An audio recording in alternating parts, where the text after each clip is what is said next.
That's why everything that has a design. We're already here. Say again? That's because we know we made that. Yeah. We're already here. Yeah, that's what I'm saying. Anything that is designed, anything that begins to exist has a cause. Yeah? Does it make sense? So something, if it begins to exist, that it must have a cause. And this is axiomatic. This is something which is a standard if you look at anything in the world today. Yeah? But I don't understand why Because the evolution can't be the cause for something to exist. evolution is more, I would say evolution is a effect, not a cause. By the way, sorry, I just came in the middle of the discussion. What was it you were discussing? We're just chatting. Because if it's about, was it about God? I don't really want to be. Yeah. The reason, by the way, the reason we record is so we want to educate other people, because there can be very good points you guys make, and we don't want that to be lost within just this small crowd here. We would rather share something which is beneficial with the world, and that's the reason we record it. Not to put you in a bad light or anything like that. Yeah, no pun intended. So yeah, I mean, look, this is something which is axiomatic. So if you look anything in the universe, yeah, there's always cause and effect. Yeah, so for example, this is tea. If I wanted to make tea, I need to boil water. Yeah, in order to boil water, I need to have fire or some sort of heat energy in order to boil it. And that will be the cause for boiling the water. The boiled water is the effect.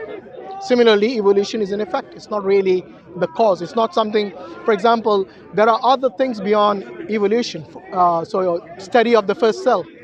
Yeah, which is different from evolution. Now, if I asked you where did the first cell come from, most of the scientists will say we don't know. Yeah, the cell itself has got its own power generator. You know, the mitochondria, it's got its own source of power. It's got a cytoplasm. It's got a nucleus. It's got a lot of things in there, and I don't think it just popped out of existence, popped into existence one day. That's why I mentioned the issue about the DNA. Yeah. Because even if I mean, what's his name? Stephen Hawkins. Yeah. No, Dawkins. Stephen Dawkins, the atheist, the master. Yeah. They asked him about this question of the origin, and they said where things come from, and he said at the end there was a cell at the end where all starts from, and they asked him where did the cell come from? Yeah. It must be because cell is contingent. So what the cell come from? You know what was his answer? Aliens. Aliens. So it's not an answer. Because where the aliens come from? It just keeps going back. So going back. The DNA is a good point, actually. The Where DNA. did God come from? Say again? Where did Allah come from? It's uncreated. Wait. Before you say that, you know that question. It's the same thing as saying aliens. It's the same thing. That's a good question. What we say that everything we see here is contingent. When I say contingent, it means depends on something. So everything depends on something. We depend on things and the sun, and also which means we go back to the sun, and the sun has atoms. Atoms depend on something. It comes to a point where everything must depend on something which is final. The ultimate provider, which has everything depends on him. Yeah. By the way, that question I would say is a non-question. I'll tell you why. Because anything that is created is not God. So it's like me asking you, is there? That's quite a nice get out though. Don't you think? No, it's not. It's like me asking you, is there a married bachelor? You see, that's a kind of question. It's an Because oxymoron. a bachelor, if he's married, then he cannot be a bachelor. So when you say who created God, automatically that question implies that you are thinking about a creation, not about God. Does that make sense? Yeah. It's a non-question.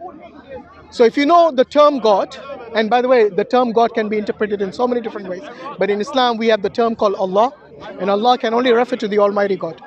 Yeah, not the demigods and semi-gods and whatever other false gods are out there. It can only refer to Almighty God, and that is the reason we say that anyone who asks this question, who created God, they're talking about a creation. The question is about a creation, not about God, because by definition God is uncreated and He's eternal. Make sense? Yeah. Okay, so you know the question, the point that brother raised about the DNA, that's quite an important point. You know why? Because if anyone studied the DNA, they will see a series of numbers, you know, like millions of letters in there, and they're all in the same order. In every living cell of the human beings, you know, it is in there. the DNA code. Now, when I talk about a code, there must be someone who coded it. If it's all consistent throughout, in all of the human beings, the billions of human beings out there, and is all the time consistent, then it tells you that there must be someone who coded this, who programmed it. See what I mean? And this is, again, you can verify this through any geneticist, that they will tell you that yes, it is consistent. And in fact, even between two people, it is not the same. And that's the reason by your DNA, they can tell you that how unique you are, and your fingerprints even tell you how unique you are. Your retina scan can tell you how unique you are. Yeah? And all of this, look, there's no way it just popped into existence one day. The cell, we are still talking about the cell, yeah? The most minute thing in your body. And the DNA is within that. Is that right? Yeah, And that itself is, so we are just talking about this. How did they come? How did this first cell come into being? How did the components within the first cell come into being just by itself? You know, there must be a designer, there must be someone who brought it into No, it. I was just going to say, but we didn't, as this, pop into the world one day. No, I'm not saying we, I'm saying someone else much mightier than us, and that is where we refer to this intelligent design or intelligent designer, if you want to call it. If you don't want to call it God, that's fine. Yeah? Because some people have, like they have some sort of a issue with the term God. It's kind of negative for them. But in reality, the thing is that there must be a cause for all of this existence. Yeah? So let me ask you this question. Where did the universe come from? That's a good question. Good question. I don't know. It exists, right? The universe exists? Yeah. Yeah? Anything that exists, and by the way, do you believe that the universe actually at one point began to exist? Yeah. Yeah? This is what the science actually shows us based on the evidence. Yeah? So you heard of Edwin Hubble, who actually discovered that the universe is expanding, and he showed us about the redshift and all that, and that's how we know that the universe which we know today is expanding. It's not something which is finite. So at one point, if something is expanding, we know that at one point it must have converged into one single point. Yeah, and this is what they call the what is the word? Yes, the singularity. And even after the singularity, you know, we talk about matter, all the matter. You know when it came into existence? You want me to tell you the date? Not the date, roughly the year or the century or the millennia, whatever it is. Billions of years ago. They say 400,000 years after the singularity. Yeah?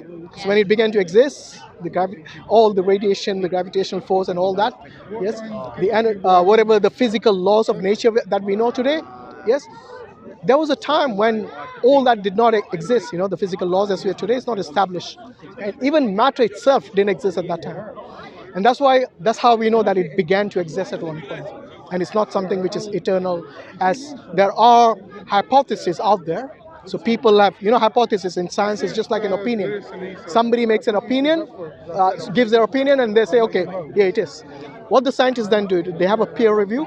They examine all the evidence is produced by this hypothesis, and then it raises it to the level of a theory. Yeah, like the theory of evolution, which you guys were discussing earlier. Sorry to interrupt. Yeah. You just have to go. Yeah, sure. So all I'm saying is that we have many opinions, we have many hypotheses out there, but doesn't necessarily mean they're true. But when you look at what is being established, like the universe expanding and so on, this is established science, and we know that it must have a cause. So if you look at it from any angle, you know, anything that begins to exist must have a cause. And then you're asking who caused the cause. It has to stop somewhere. You know, you cannot have an infinite number of causes. There must be a halt somewhere. You know why that is? Because of the principle of infinite regress, which means that I'll give an analogy. Imagine you want to borrow a book from a library, and there are infinite number of people in front of you. Would you ever get the book? Why? Because that's an unending line. The queue is unending. It's infinite. And that's the reason we said there must be a first cause. Yeah? For all of this existence to come into existence, there must be a first cause. And I'm happy for you that you found your first cause. Look, even, like I said earlier, if you don't want to give it a name, if you don't want to give it an identity, that's up to you. But logically speaking, there must be a first cause. And who that first cause is? When you have time, guys, you know, we can discuss you that. decided who it is, but For me, have look, a nice evening. I know that the first cause is God for me. Yeah, conviction in that Yes. case. Anyway, jazakallah khairan. Assalamu alaikum wa rahmatullahi wa barakatuh.